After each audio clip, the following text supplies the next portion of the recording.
Hi, my name is Corey. We're sitting in this amazing cabin talking to two great individuals, Mike Weaver from Big Daddy Weave, Matt Maher, and we're talking about a brand new song called Let It Begin from their brand new album.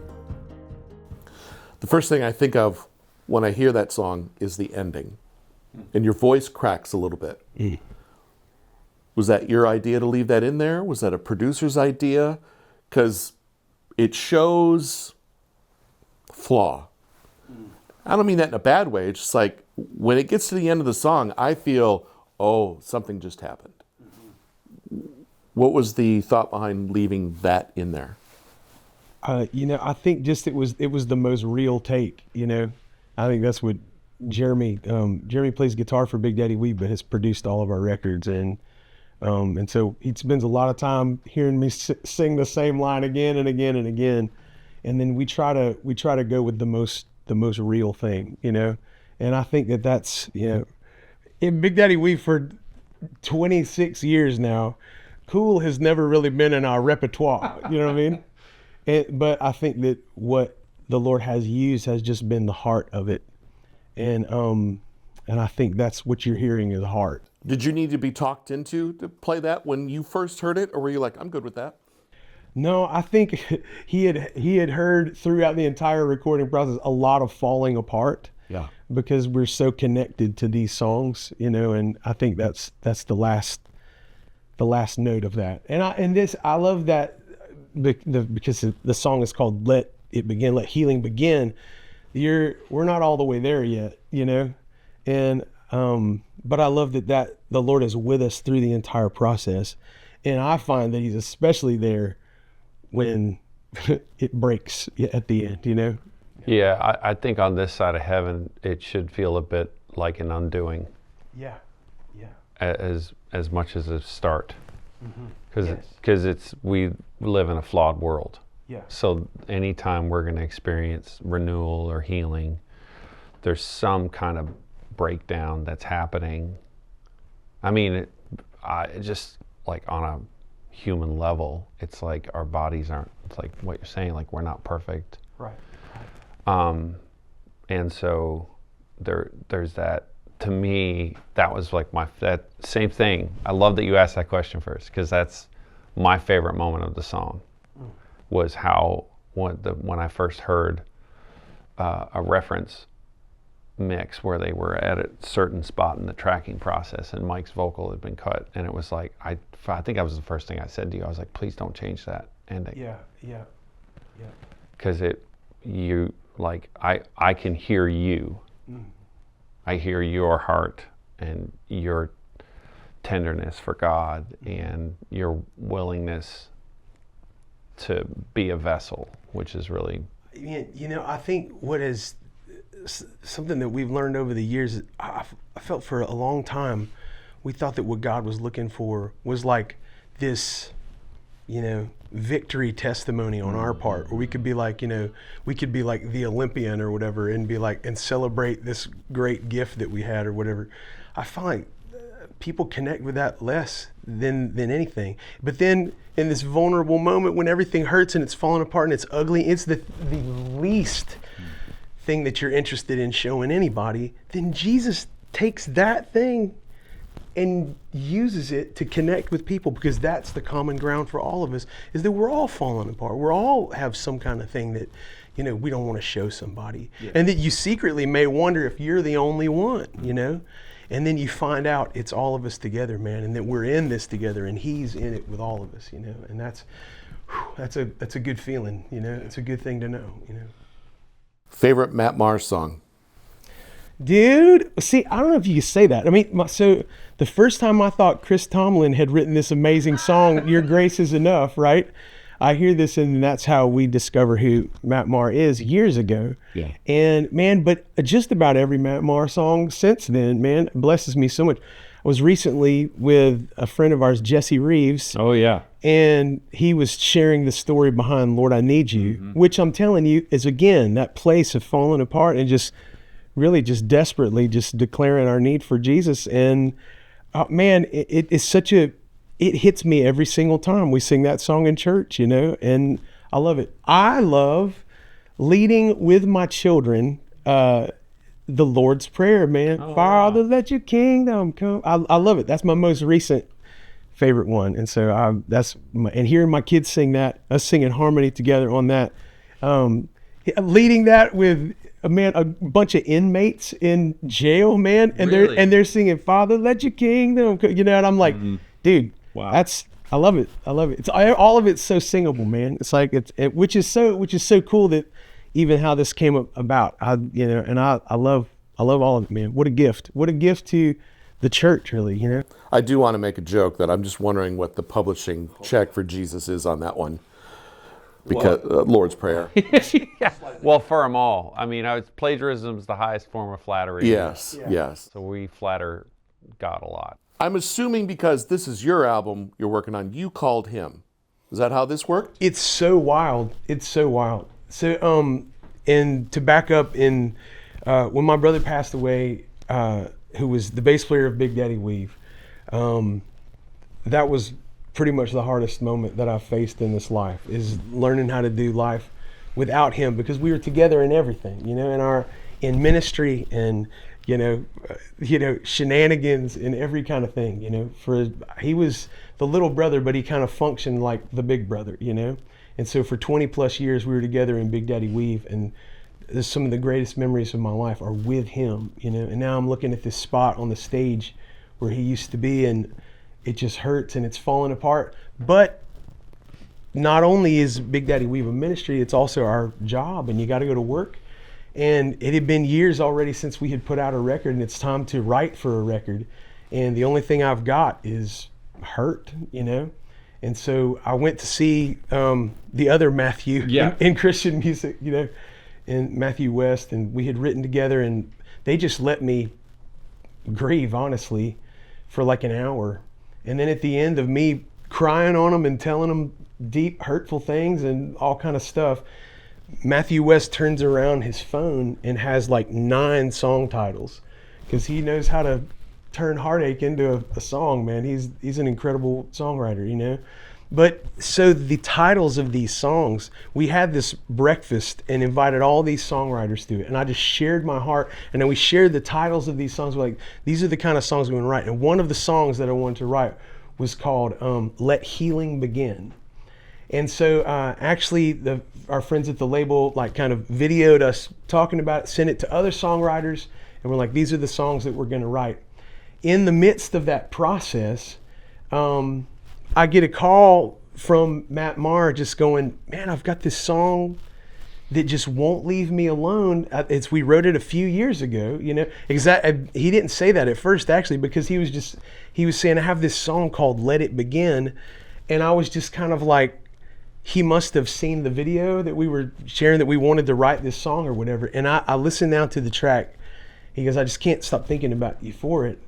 And it just said my guts, it said what I couldn't say. I mean, and he's so much more eloquent. Some of these lines, man, dude, the line that gets me so much every night, man, the weakness that bears witness to the grace that you supply. I'm telling you, dude, I have laid myself out in front of Jesus with that line every night, and it just, some of those lines have carried me through this last season. So when we heard it, it was like, he wrote this song, so it's his song. No, dude, this is our song. And what I love, though, is it has even transcended our situation and our grieving, because recently we were in North Augusta, South Carolina, and the mayor of the town, it was going to be a show for the town that night, actually. It was a free thing. Everybody could come. Man, between 8,000 and 10,000 people came out that night. You know what I mean? But they're coming. They had just been through this terrible hurricane, right? It just decimated everything. Mm-hmm. The mayor shows up that morning and had been hearing Let It Begin on Christian radio, and just goes, dude, he goes, if you had come this many weeks ago, it wouldn't have mattered. He goes, but you're here right now because the Lord wants to use this. And literally the first line of the song is, for the damage done. Everything that they had been through. And it literally is about this completely other situation and a healing that they need in this community. And the Lord just using it. And man, I'm telling you, I'm so grateful, dude. I'm so grateful that you called that day and we got to have this song. Man. Yeah, I mean, we had met. I mean, we've known each other a long time. I've known Mike probably. I was thinking about this. It's like over 22 years we met. And it's funny, like I've said, like when people say, if you think of Christian music, like who's a person that you think of that like should like that you would hold up as a litmus to say this is what a Christian artist should be like as a human being, he would be at the top of the list. So, and it's funny because you said I'm not cool, and I'm like I feel like the only litmus test for cool is somebody originally fully themselves, and do they give other people permission to do the same? And I feel like you do that in spades, brother. So it's kind of you, man. Thanks. Man.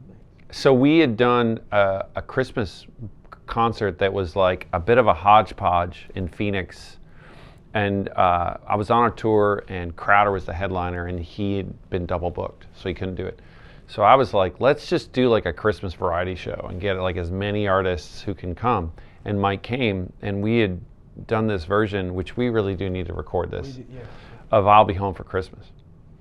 And it sort of came at a time where he was really, really like... It was the year that my brother had passed. Yeah, so it was like...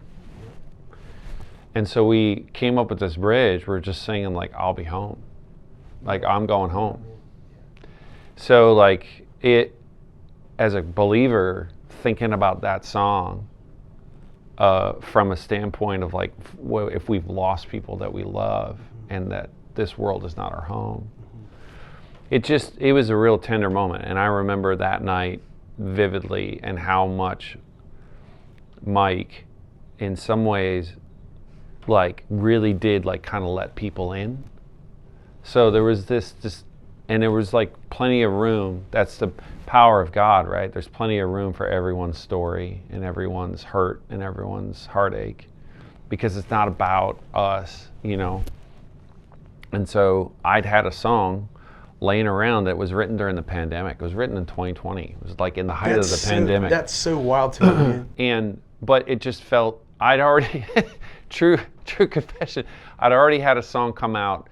Like I had an album come out the week the world shut down, and it was called Alive and Breathing. And I was like, I've already been through having a song called Alive and Breathing in the middle of a respiratory pandemic. Like I'm already feeling self-conscious about that. The last thing I want to do is throw out a song that says, let healing begin. Like in the middle of all of there was so much upheaval. So the song just kind of sat around, and it just, to me, it was like, it was just there, and I would always kind of think about it and go like, I don't think I'm the one meant to carry this. And then we'd done that Christmas night. It was probably the end of the following year, and the song was just around, and it was like in January, and I was just kind of praying one day, and it was like, I just felt the Holy Spirit was like, send him the song.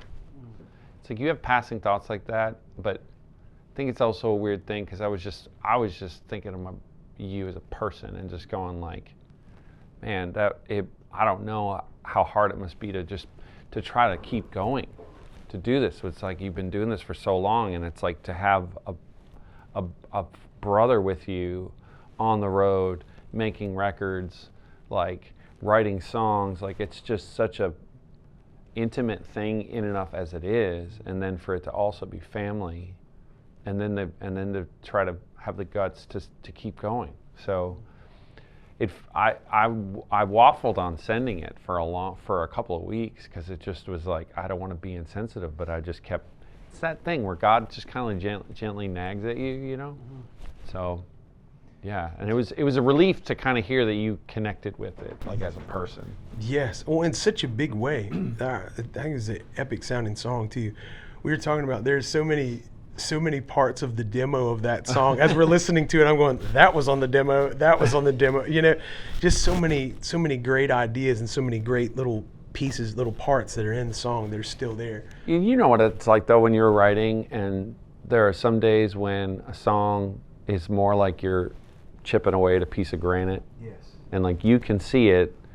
And then there's other days where it's like it's just there. It just all kind of. And the day that we wrote that song, like I made that whole demo the same day I wrote it, and just like it all just kind of came out. And do you remember the day of that then? So Oh, yeah. So is Emily Wiseman? Yeah. Yeah, Emily Weissman was the other writer. Yeah. And it was the first song we'd ever written together, and it was over Zoom, which just No way. everyone was trying that, and it's like not big success rate. You know what I mean? Because so much of making art, but just is like being in the moment and talking, and people don't think about how the internet's basically like a giant two-way radio.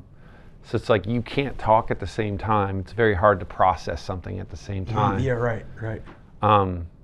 But yeah, even excuse me, despite that, like we had a great conversation, just kind of connected, and then we just started this song, and I didn't even have the idea. It was just like it literally kind of came up out of the ground, or came down, and it was like written in like 20 minutes. That's amazing, dude. Yeah.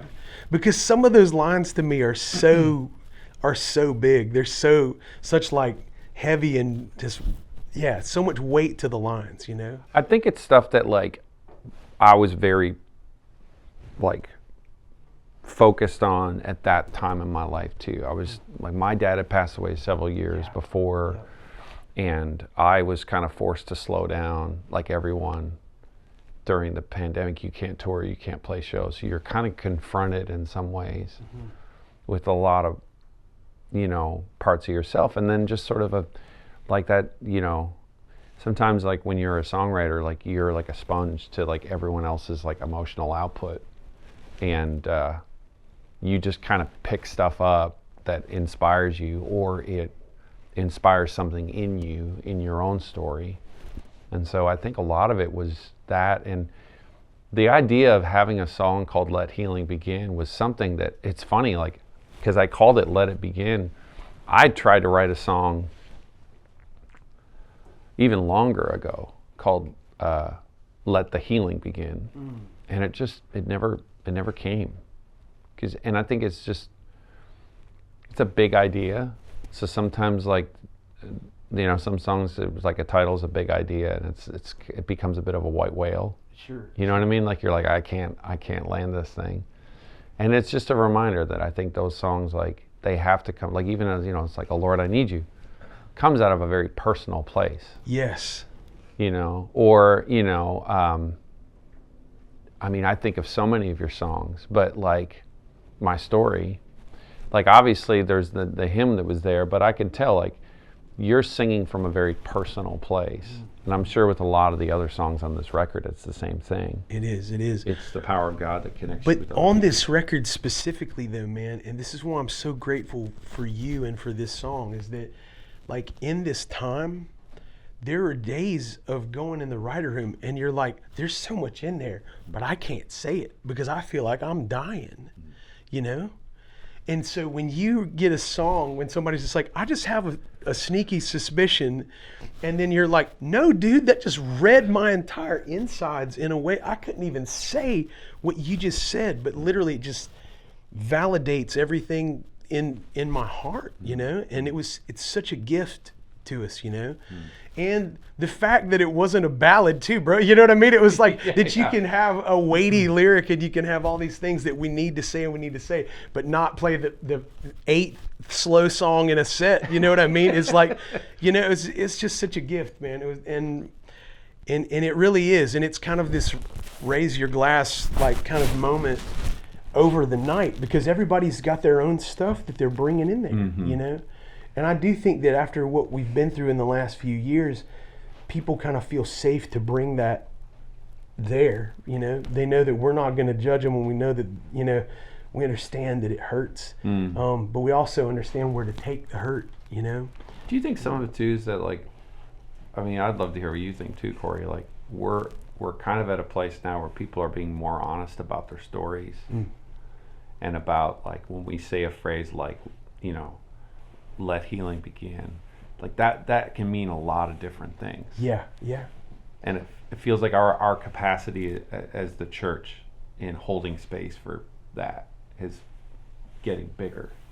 There was a song you had a few years ago on Christian radio, and it had a few words that I remember feeling a little brustly. It's like, can we get away with playing this? The title escapes me, but it was just maybe a little bit of, guy had a drinking problem in the song. Oh, Turnaround. Turnaround. Smells like a hangover from days ago. And I remember hearing that line and going, Dude, can we do that? In 2025? Yeah, we've got to go there. We have to go there. you better believe it. Right. I think more than ever, people are looking for songs that connect with them in their world, as opposed to thinking, well, it's all believers who are listening to Christian radio, and we'll just, write songs about that. Do you feel like with this project, God really rallied the troops on your behalf? It's totally what it felt like, and it's the essence of the gospel, though. It's like we're falling apart and we can't do it even, and it's like, and so Jesus steps in, and I love that Jesus steps in through community, you know what I mean? And it really felt like the greater Christian songwriting community, man, kind of just within our corner, man, and standing with us. And in fact, I can't even thank all of my friends enough who come and just kind of been with us in it, and just saying, like, we don't understand, but we understand, that kind of thing, and we're with you, and we really felt that. And I feel like the songs that came because of that are songs that really are going to connect with people in a deep way in the midst of whatever kind of season. Yeah. I just am instantly glad that it's out there, because there's just so many stories of like how it like you're saying, it's all just believers hearing this, and there is a lot of believers hearing it, but also, man, it's that person who they're flipping the dial. I can't tell you how many hundreds of times I've heard that same story. Yeah. And with this song too, there was a lady at the show the other night. Really? She did not know one other Big Daddy Weave song. Wow. But she buys the t-shirt on the way in because literally she was in a season of grief, and you feel stuck in it, Mm-hmm. And you're like, man, the idea that this doesn't have to all happen in a day. We can celebrate one victory at a time, walking towards a place where we're experiencing not only, the end result, but the process of healing, the fact that God's with us in it. And that's what she experienced in that song, And there's no part in the songwriting process or in the recording process where you're like, well, now that's when that lady's only Jesus can do that, And you realize that that's what has happened. It's been an appointment with God, in a song. And that's what I celebrate every time. When I hear those lines that I celebrate in that song, man, then I get to hear that, and I'm like, man, there's no telling who just heard that. Thank you, Matt Maher. Thank you, brother. Thank you, Mike Weaver. Thank you, man. If this